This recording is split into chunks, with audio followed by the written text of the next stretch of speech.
Alors, quelles sont les 52 œuvres dont parlent les yeux de Mona dans le roman de Thomas Schlesser?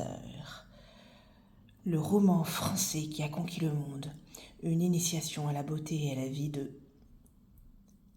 la vie en 52 chefs-d'œuvre. Eh bien, ce qui est bien, c'est que dans le livre, voilà, à la fin, il y a on va dire presque une frise avec tous les chefs-d'œuvre. Allez, je vais vous montrer ça. Allez, on va s'amuser à faire la liste. Vénus et les trois grâces offrant des présents à une jeune fille de Sandro Botticelli. On est entre 1475 et 1500. Bien sûr, la Joconde, que d'autres appellent Mona Lisa, entre 1703 et 1719 de Léonard de Vinci. Oui, d'abord, il y a des œuvres choisies au musée du Louvre. Et après, je pense que c'est musée d'Orsay, je ne sais plus. Ensuite, nous avons la Belle Jardinière de Raphaël, estimée vers 1507-1508. Ensuite, on a le concert champêtre 1500-1525 du Titien, toujours au Louvre. Après, nous avons une sculpture, l'esclave mourant de Michel-Ange, 1513-1515 au musée du Louvre. La Bohémienne de Franz Hals au musée du Louvre vers 1626. Ensuite, nous avons l'autoportrait au chevalet et à l'appui-main du peintre de Rembrandt. En 1660, au Louvre, l'astronome au musée du Louvre de Johannes Vermeer. 1668. Nicolas Poussin, on continue avec Nicolas Poussin. Les bergers d'Arcadie vers 1638. On a ensuite Ex-voto 1662 de Philippe de Champaigne. Allez, je vais aller plus vite. Un enterrement à Ornans de Gustave Courbet, au musée d'Orsay. Ah oui, là on arrive au musée d'Orsay. Ensuite, on a l'hommage à Delacroix de Henri Fantin-Latour au musée d'Orsay. Ensuite, nous avons Labourage Nivernais, le sombrage en 1849 de Rosa Bonheur. Elle adorait peindre les animaux. Ensuite, de James Whistler au musée d'Orsay, arrangement en gris et noir, numéro 1, en 1871. Mrs. Herbert Duckworth en 1872 de Julia Margaret Cameron au musée d'Orsay. C'est elle. Ensuite, on a l'Asperge. C'est très drôle, l'Asperge d'Édouard Manet. L'Asperge 1880 au musée d'Orsay. Nous avons la gare Saint-Lazare. La gare Saint-Lazare de Claude Monet en 1877. Nous avons le peintre qui aimait peindre les danseuses, Edgar Degas, l'Étoile vers 1876. Désolée, j'ai pas suivi l'ordre. Allez, on revient au musée du Louvre avec le Pierrot d'Antoine Watteau. Ensuite, on a le môle vu du bassin de San Marco d'Antonio Canaletto au musée du Louvre. Nous avons Thomas Gainsborough. Conversation dans un parc. Ensuite, nous avons l'élève intéressante. L'élève intéressante de Marguerite Gérard. L'élève intéressante. C'est intéressant aussi ce titre. Le serment des Horaces de Jean-Louis David, de Jacques-Louis David, trop drôle le lapsus, et pourtant je ne vais jamais chez le coiffeur, mais c'est rigolo, de Jacques-Louis David. Ensuite, nous avons le portrait présumé de Madeleine Marie-Guillemine Benoît au musée du Louvre. Nous avons la nature morte à la tête de mouton de Francisco de Goya. Nature morte. Après, il a aussi fait beaucoup de portraits,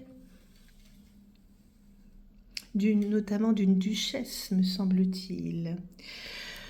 L'arbre au corbeau de Caspar David Friedrich, au musée du Louvre aussi. L'arbre au corbeau. On a aussi un paysage avec une rivière et une baie dans le lointain de William Turner.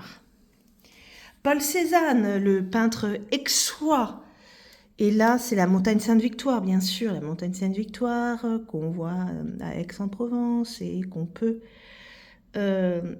aussi aller grimper, plus ou moins. En tout cas, on peut faire des randonnées à côté, au Tolonnais, à la montagne Sainte-Victoire. Paul Cézanne, c'est au musée d'Orsay. La roue de la fortune d'Edward Burne-Jones. La roue de la fortune.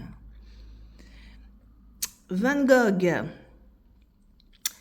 Vincent de son prénom, Vincent Van Gogh, l'église d'Auvers-sur-Oise. Auvers-sur-Oise, c'est une ville dans le Val d'Oise, dans le 95, dans la banlieue de Paris. On revient avec une sculpture de Camille Claudel, L'âge mûr, vers 1902, au musée d'Orsay. Quand on connaît la vie de Camille Claudel et comment elle a fini à l'asile de Montfavet, c'est terrible.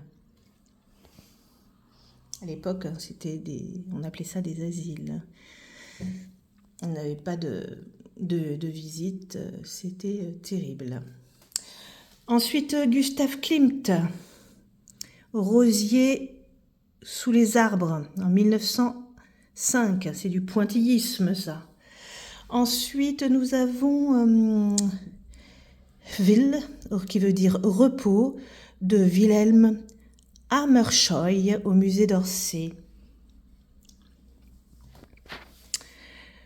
Meule de foin 3, vers 1908, de Piet Mondrian.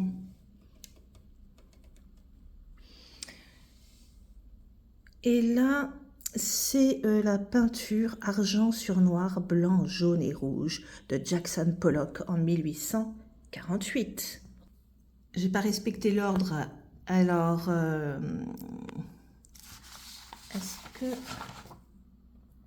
j'avais...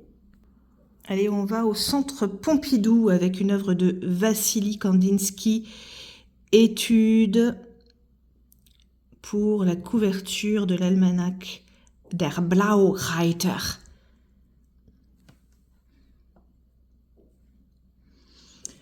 Ensuite, on a le porte-bouteille de Marcel Duchamp, le porte-bouteille au centre Pompidou. Voilà, Casimir Malevich, la croix noire. Ah, là, on reconnaît Georgia O'Keeffe au Nouveau-Mexique. Le titre Stries rouge, jaune et noir. Les stries rouge, jaune et noir. En 1924, c'est aussi au centre Pompidou. Ah, on a René Magritte avec le modèle rouge. en 1936 au Centre Pompidou aussi. On a quoi d'autre? On a L'oiseau dans l'espace de Constantin Brancusi. L'oiseau dans l'espace. Mais oui, mais bien sûr, au Centre Pompidou.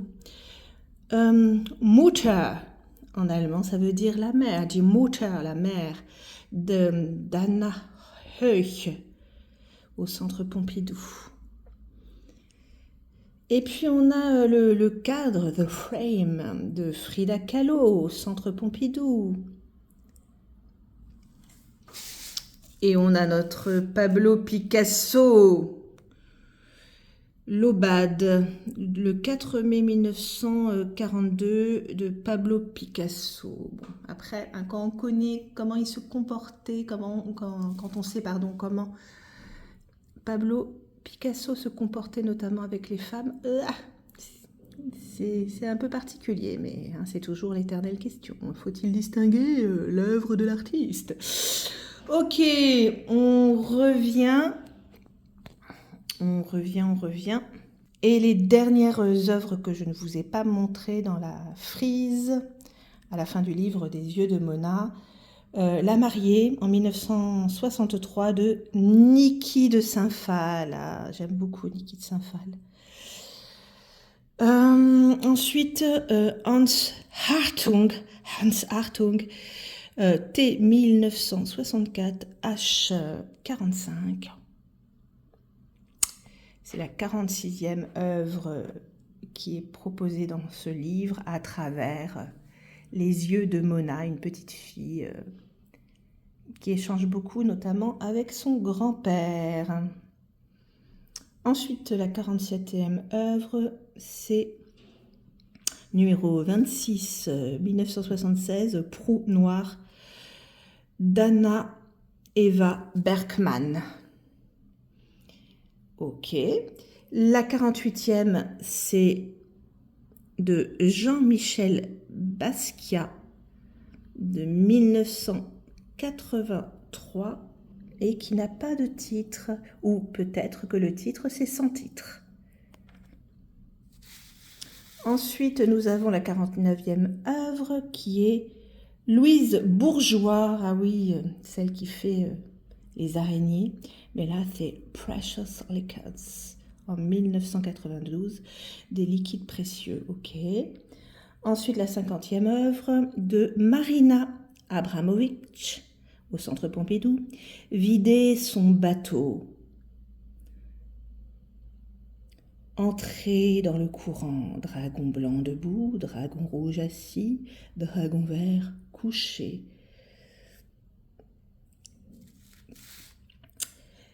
Et nous avons La vie impossible de CB en 2001. La vie impossible de CB en 2001 au Centre Pompidou de Christian Boltanski. Et enfin, on finit avec Pierre Soulages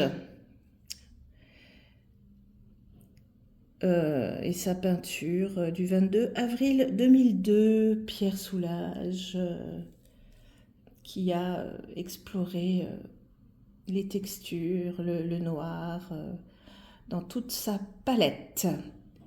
Voilà, bon, je trouvais que c'était intéressant. Le livre, ça permet, sous prétexte d'une petite histoire entre un grand-père et sa petite fille, et notamment sa famille, de découvrir ces 52 œuvres artistiques. Ça peut être intéressant. Voilà, c'est pour ça que je voulais montrer. On va essayer de concilier une petite histoire d'échange intergénérationnel avec l'histoire de l'art. Allez, je me positionne sur les pieds, le modèle rouge de Magritte, et sur Georgia O'Keeffe et la croix noire de Malevich. Tin, tin, tin.